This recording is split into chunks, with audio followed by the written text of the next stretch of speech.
wahyu napa perang jane. Jare golek wahyu. Kok jotosan? Pripun? Sida entuk wahyu ora? Ngapa kok tolah-toleh? Omong kok kaya wong kami tenggengen. Dur, pripun? Anu, pripun? Anu kae mau. Sing cetha omonge. Jane golek wahyu ning bubar mawut Kurawa. Lah enten apa? Ana munyuk putih Anoman. Tekan mriki. Itu undangan ya. Lah kok dadi gelut. Anoman darak perkara arep nundung para Kurawa ora entuk golek wahyu. Aku karo kowe kon minggat. Aku ora gelem, aku ya ngandani Anoman apa Gunung Rewantaka ki daerahmu, aku ya ngono. Apa kuwi wilayahmu ya dudu rek.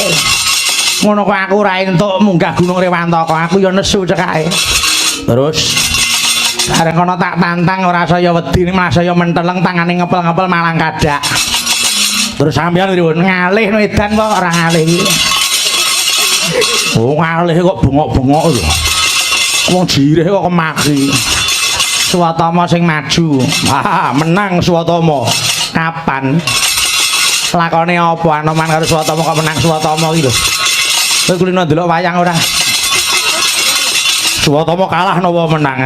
Nek menang ya mesti tak sunggi. Swatama kalah. Lah terus genti Surtayu maju sing methuke Sencaki. Setyaki. Iya. Nggih enten to larine. Ana nusul kitae. Terus menang sinten? Ya mesti Setyaki ta apa Surtayu kok menang. Lho. Bubar Surtayu. Surtayuda. Mungsuh sinten? Anoman. Dinapake Surtayuda leno Anoman bedol wit asem kepruke sirahe. Mutah getih mundur. Lah terus yo Kartomarma maju. Walah nggawa gaman kaya wong dodol kae. Nggawa godhong, nggawa pedang, nggawa tumbak. Wis digawe rega kabeh maju. Ora ana sing tumama nyang Anoman. Nggih. Terus mundur. Lah terus niki kok sampean nemoni kula niku enten apa? Mbok tulung le. Leganono lekmu iki. Pripun to, Lek? Anoman kae apa Setyaki cekelen salaji bekuon ngen modar ngono lho. Lah kok mboten sampean dhewe? Engko wong tua dikira serakah. Wong kene nggawa cah nom-nom kok maju dhewe. Aku iki jaga rasa kok ya. Kowe. Lah terus pripun? Ya kowe maju kono. Mungsuh sinten? Milih karek sapa? Pengen mati cepet apa ora? Nek mati cepet mungsuhe Anoman. Kados niku wau nesu bedol luwit kopruke sirahe dies pecah. Ndang mati malah ora ngrasake lara. Nek mungsuh Setyaki mau ditamani gada wesi kuning. Sampeyan ndingkluk diambak rambute tutuk gada sirahe. Tuk. Pecah, mboten mlethek sik. Pletek. Tekan ripat, prok, matane metu. Nggih niku man. Mungkin nek kula sida dipateni, alah kowe iki kok niku cangkeme Durmagati. Durmagati iki kapan to iso gedhekke atine Rowang? Isane mung ngendhake atine kanca, gedhekke rasane mungsuh. Ya Durmagati kuwi kok. Alah. Cangkeme Durmagati tok gugu. Yang kemaro silit padha Durmagati. Sampeyan oleh gedeng karo aku gedeng tenan. Ono cangkeme bolak-balik iki jan marake wong. Pripun? Maju ah. Maju le tak dombani hampi awur-awur. Hampi awur-awur Pak.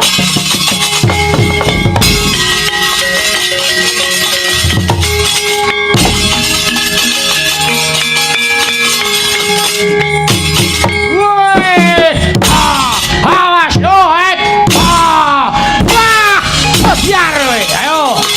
Ayo.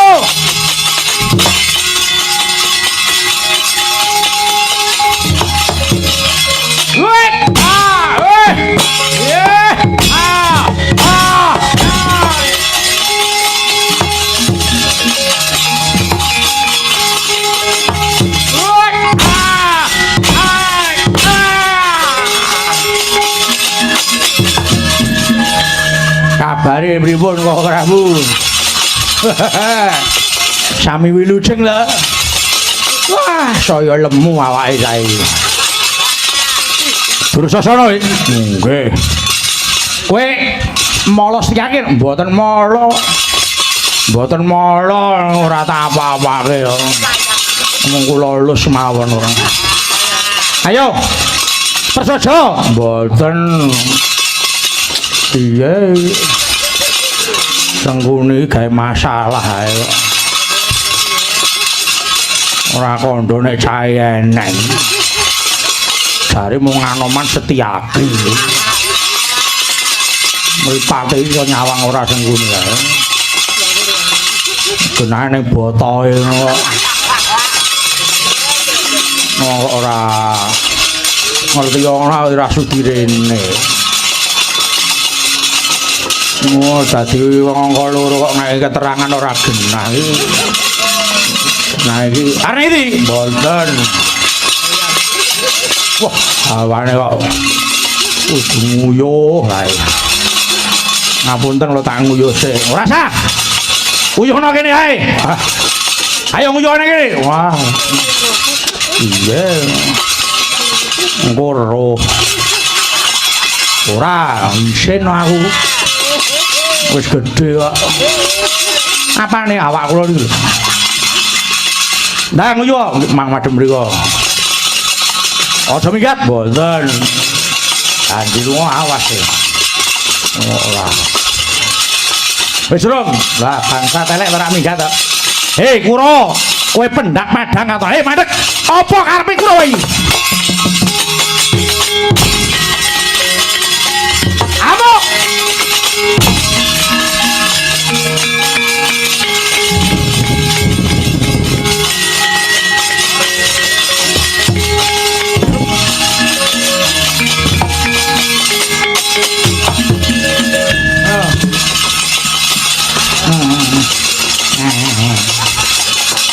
Ngapunten.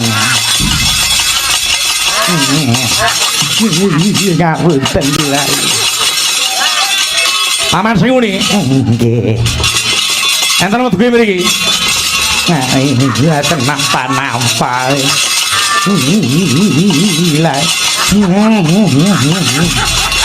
Enten mboten napa-napa. Dharma wisata. Urip awak urip. Mbok sing anteng to. Dirma gati. Anggap dipilih. Yo sing ndi? Kompliti. Karek nyenggol tuk duar candase. Sing ora lega kok dicacah yo dipilih. Penak nglerenke awak. Terima kasih. Terima kasih kepar.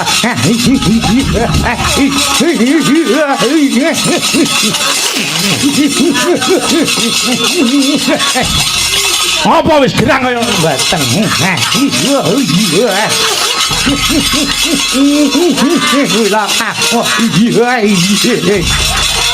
Aku ora ngapa-ngapake. Wis waton kowe gelem ngakoni iku luputamu. Lah lepas. Lah lepas. Wis ora sah kowe dadak wedi mangan sing ngene. Tak jaluk kowe aja ganggu gawe oleh padha golek wahyu. Ra gayeng ora kepruk-keprukan ora seneng aku. Cangkeme Dirma Gati meneng. Wis lali barang kok dielingke. Paman Singuni wonten dawuh. Tak jaluk kowe aja ganggu gawe. Wong kuwi mung kari gumantung kepiye ketrimane uripe. Yen pancena Banowati kudu nampa wahyu. Trimarga Jaya ora kurang marga. Ora sadadakan cara mengkene. Iya. Ngetaken dawuh. Kula mboten dinapa-napake. Ora tak apa-apake. Amin. Mula saiki ora usah kowe dadak kowe arep mbok. Lha niki wau larine SMS kula iki lho. Baladewa tak gecek cangkeme. Setyaki. Mboten kula ora nggawa apa-apa ya. HP-ne tak delok. Ora, Setyaki yo senengane kok ngeden-deni. Ayo, saiki mung kari neter sepira ketrimani. Karo soman menika kali Kang Rama Sukali. Aku kepengin ketemu. Nggih, monggo sinuwun.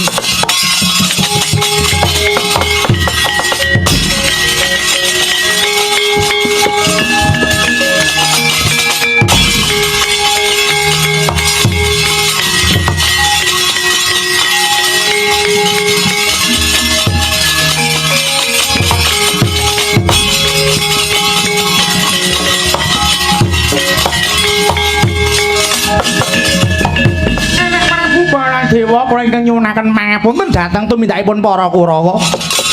Ingkang sasar susur menika kala anak Prabu. Nggih. Bapa nemban mboten dados menapa. Dinten samangke kepareng paduka paring dawuh dhateng putra para Kurawa. Anggenipun sami badhe gayuh Wahyu Trimargaja sampun ngantos susukan rasipun. Yayi Ratu Banowati menawi badhe ngupadi Wahyu Trimargaja ya.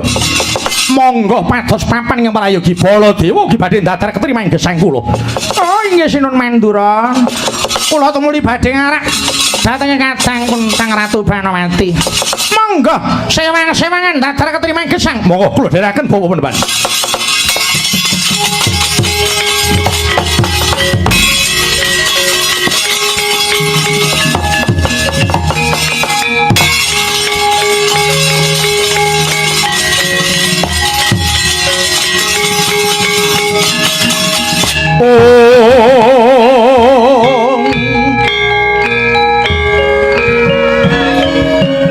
Lang-lang rara sing pamiyat rengganing para Tulya Sri.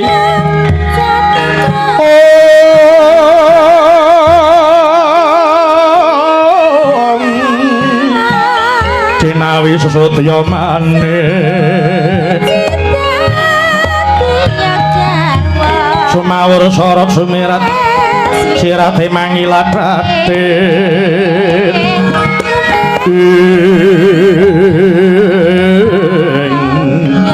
Yayah Paranggana sumawur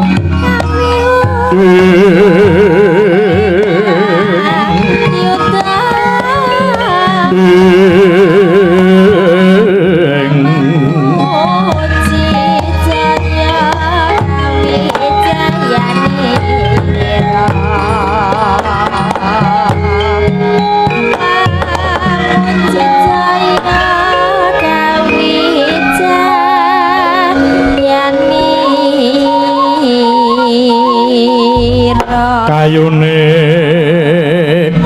Purwa sejati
bekti